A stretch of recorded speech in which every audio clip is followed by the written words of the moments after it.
Greetings from LA, my dear friends. This is Daisuke, and I very much hope that this video finds you well and in very good spirits wherever you are in the world. And today, if you don't mind, I would very much like to continue on with our journeys, our discussions, our discoveries, and our explorations with respect to the recent releases made by the Criterion Collection during this year of 2024. And that brings us to a title or a release which has a number of titles, 3 feature films.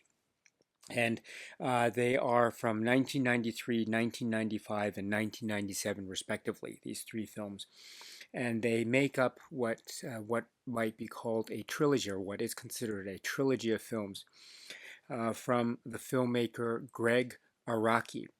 And the films are Totally Effed Up, The Doom Generation, and Nowhere.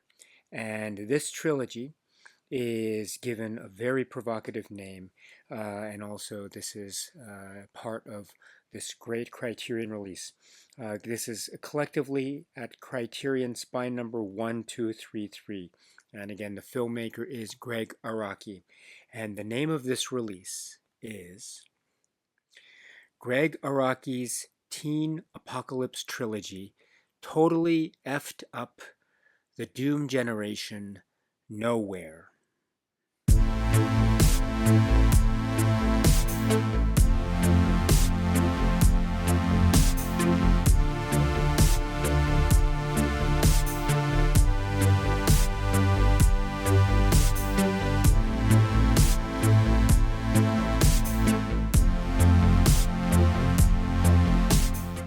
These films, really one of a kind, really very charged, very quite electrifying films, incredibly provocative works, bitingly funny, incredibly satirical, and very intense, incredibly intense works.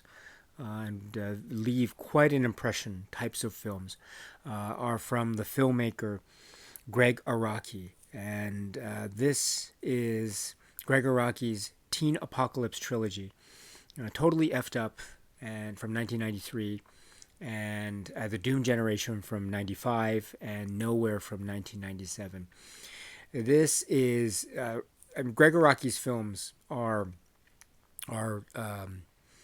they're kind of legendary in what one might call the American independent filmmaking community from the early to mid 90s and into the late 90s, and then into sort of current day. GREGG Araki is a really pioneering filmmaking spirit, so energetic, so creative, so inventive, and very bold, and highly imaginative and very clever, and also provocative, and to the point of perhaps some of his films might be considered to be shocking, very shocking, perhaps too shocking for some audiences, dealing with subject matter that some might consider to be maybe off limits, maybe too damaging or too disgusting, very charged. Some people might think this is too overly charged in terms of depictions and handlings and discussions of sex and sexuality, which admittedly can go in very frank directions, and incredibly, I think, intimate and quite revelatory in terms of realms of exploration, perhaps too close for comfort for some. Also, there are sort of sudden bursts of intense squeamishness with respect to the way in which the films twist and turn, going from one sensibility, from one moment, to things that are very intense, in your face, quite confrontational, with a sense of really pushing the envelope, or maybe not even pushing the envelope. Maybe for some, the envelope is not just pushed, but it's taken in the hands and just ripped to shreds and then thrown into the shredder. That kind of provocation, cinematic provocation, and so therefore, for some, the works of GREGG Araki, and maybe specifically the works that can be found in the what's called the Teen Apocalypse trilogy, might not be to everyone's tastes. And that's okay. That's perfectly okay. And in fact, you can get a sense of GREGG Araki in some of the supplements, because there's a lot of there's a lot of discussion, interviews, and talk from GREGG Araki. It's all great. What a really great filmmaker he is, and very down to earth, and very open, and very relaxed in his demeanor when he speaks, but also very serious and very intent as an artist, as a filmmaker, as someone with a really very important and wonderful and a deep meaning voice, cinematic voice. But he also acknowledges that maybe these films won't be liked by everyone, but they are liked by him, and they are protected by him, and they come from a real sincere place from him and his fellow filmmakers and the people that he has worked with in terms of the cast and crews. And so he is very humble in those respects, in terms of perhaps acknowledging maybe these films aren't for everyone. And if one feels that way about the works of GREGG Araki, the Teen Apocalypse trilogy, and that's, I think, of course, people have their own tastes and their own needs and their own requirements with respect to their own cinema journeys, and that I respect wholeheartedly, very much so. So perhaps these films aren't for everyone. But I can say that when I first heard the news about these films emerging in the Criterion Collection, and also by extension that they had received, in the case of the first film, totally effed up 2K restoration treatment, and in the case of the two others, The Doom Generation and Nowhere, that they had received 4K restoration treatment, I was incredibly excited for this. I can say that when I first saw these films, that they opened my eyes to just a world and a set of characters, and talking about these issues, and expressing them in this almost wild, comic book-like, surreal, funny, over-the-top, almost glorious way that was very inventive, but also quite very shocking. I was shocked to the core as I watched some of these films for the first time many, many years ago, on VHS tape. And then, but also, some points I was just laughing out loud at the absurdity of many of the situations, and the glory of the comic levels of some of the lines and dialogue. I mean, these are all out funny films and just absurd, and you don't know what's going to happen next, and it really ups the ante in terms of the levels of absurdity that sometimes might turn horrific. It might sometimes turn very, very sharply mean and very vicious, and which is one of the points of GREGG Araki's works, to very much be part of the world and lived-in psyche of the characters that are inhabiting his world, but also realize that there are a number of threats that are out there that might be very visible or quite hidden, and sometimes those threats might have very little in terms of a venomous overcoming power, but other threats might be not just quite vicious, but very, very dangerous, almost life-threateningly dangerous indeed. And GREGG Araki does not shy away from those story beats as he's telling these stories individually in the forms of these films, but also as a kind of collective whole. And it's not just that, too. He has a real bold and inventive and very wickedly clever and very funny style, and almost a true sincerity when it comes to his handling of sex and sexual matters.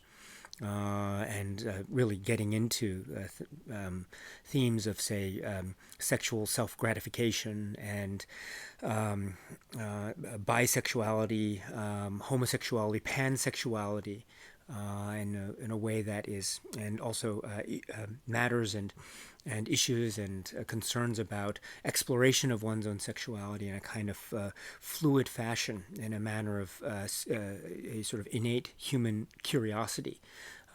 Which is, I think, very tender on the one hand, also very aggressive with respect to some of the characters, and also quite human, and then also very much a window into tenderness, as well as being further sort of explorations of cultures and subcultures of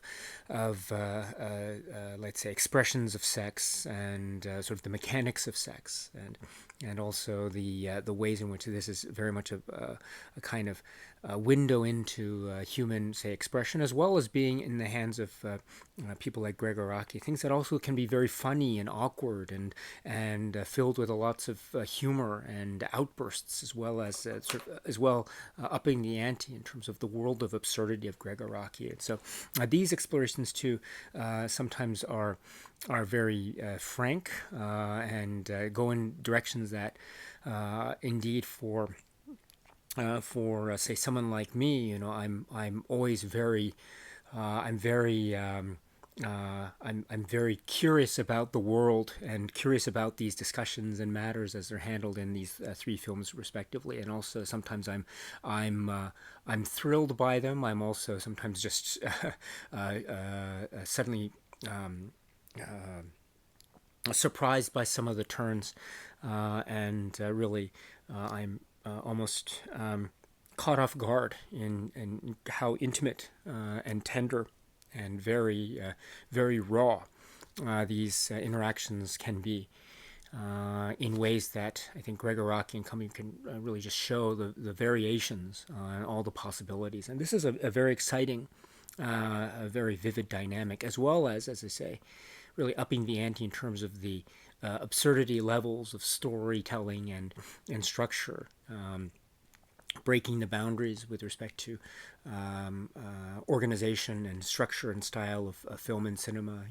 Utilizing, say, the camcorder, VHS, videotaped recorder, self-interviewing style technique, which is almost very meta, and some films like Totally Effed Up, or maybe using almost a comic book like almost cartoon violence.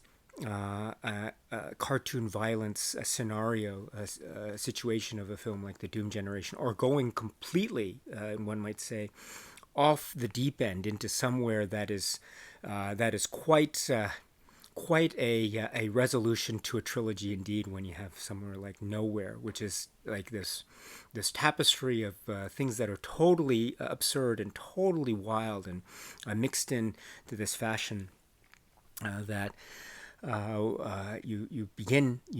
it starts strong and ends very strong, and everything in the middle is very strong. So Nowhere, that's the third of the film, the third in the trilogy. So there's a lot here. There's a lot here in terms of Gregg Araki goodness, and I, for one, am so thrilled with this set, the Teen Apocalypse trilogy. So I'm a big fan. And I should say, too, that when I was growing up in the 90s, the name Gregg Araki was this mysterious name to me. His films were not very easy to find. They were kind of on VHS. You had to look for them a little bit. And especially when I got into college, that was when I had more accessibility to, say, sort of the independent film libraries, or independent film-minded libraries in the sort. And Gregg Araki's videotapes or films on VHS tape would appear, and you'd read about his name as being one of the ultimate in the quote-unquote independent film art house circuit scene, as it were. And his films caused quite a stir, quite a buzz. And I was always curious as to why that was, and for the longest time I'd hear about him before I'd be able to watch his films. And when I caught up with films like The Doom Generation, for instance, or Nowhere, and then a little bit later some of his other works, like Totally Effed Up, etc., they really, I was shocked, and a lot of things just went right over my head. I did not know what to expect when I saw them, and then just what I heard about his reputation. But When I actually saw the films, they really blew my mind. And I've been trying to pick up the pieces of the little bits of mind matter that post explosion. I've been trying to piece together, and that I think is a maybe for me. A good way to describe it. Gregg Araki films really blow the mind, and you're left picking up the chunks of brain matter, trying to trying to piece everything back together again, and laughing all the way. And so that to me is sums up the experience of watching these films. And now that I'm watching them again on the Criterion Collection release here in restorations, which I think are simply put stunning. They are just stunning. I've never seen these films as beautiful looking as they do here, with a great soundtrack capability, because the music is also very important in these films. Really, really important. But this is something else. I've never seen them quite like this. I'm always feeling like they've always been in my mind part of that VHS box generation from the mid to late 90s. And I love that aesthetic about them very much so. And in many ways, that's still captured in these restorations, but there's still also so many pronouncements, so many enhancements, so many presentation-based declarations, if you will, that really announce this film, pronounce this film, and really celebrate their legacy in a very respectful and genuine and generous way. So that's, cut to the chase. This is a great set. Great restorations, a great set from a really wonderful and provocative, one-of-a-kind filmmaker, artist, Gregg Araki. So this is the Teen Apocalypse trilogy. And once again, just before I move on, I should say, again, these films, like all the films in the Criterion, like all the films in any label or from any studio or released in any theater or any sort of streaming service, library, etc. These films are not for everyone, and they're not expected to be for everyone. And so some people might be turned off by their subject matter. And heck, some people might be turned off by people who are talking about these films, even to that extent.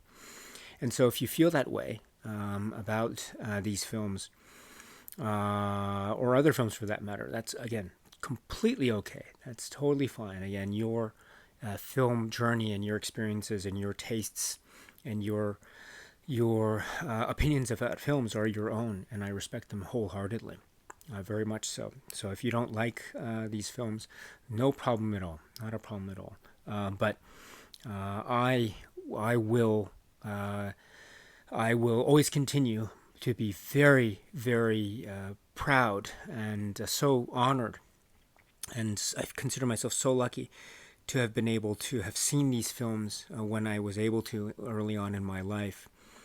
And now I'm still alive and able to rewatch them again.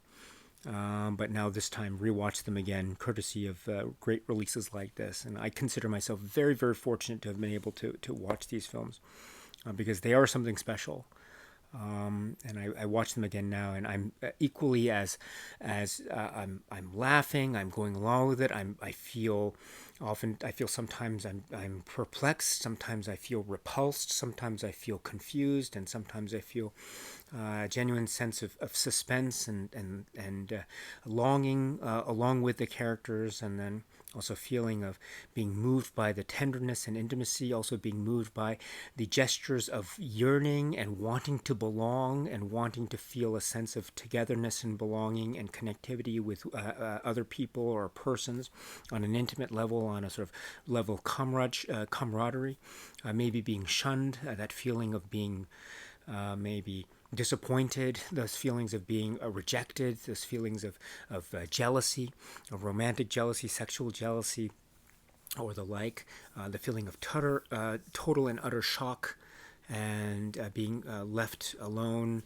loneliness, solitude, isolation, alienation, feeling like no one understands you, and trying to find solace in anything, maybe feeling like solace may not be sourced in, say, one's family, or maybe it is and you don't know it, or maybe there's a sense of alienation even among or between those intimate bonds, and maybe those bonds that you think are the source of some kind of salvation end up, how should I put it, exploding right in your face. And so what does one do? In the hands of GREGG Araki, you can laugh, you can cry, you can be squeamish, you can wince, you can jump up and down, you can feel angry, you can feel frustrated, and you can feel utterly exhilarated. And I think that is in a nutshell. Again, your mind explodes and you're left picking up the pieces, which is, I think, a really great place to be in terms of a total film body experience from head to toe.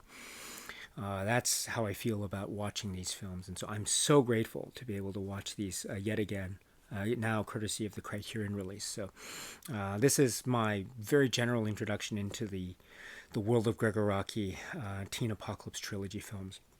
Now what I propose to do, if it's okay, is let me now speak about the films individually, just in a maybe a general way, for the benefit of those who have not yet seen these films. And then also I'd like to have another video talking about the set overall, including the supplements and the commentary tracks and the package, physical media packaging contours, etc. So thank you very much for listening so far. And now let us go to the next video, where I'd like to talk about the first film in this trilogy, which is the 1993 film directed by GREGG Araki, which is called Totally Effed Up.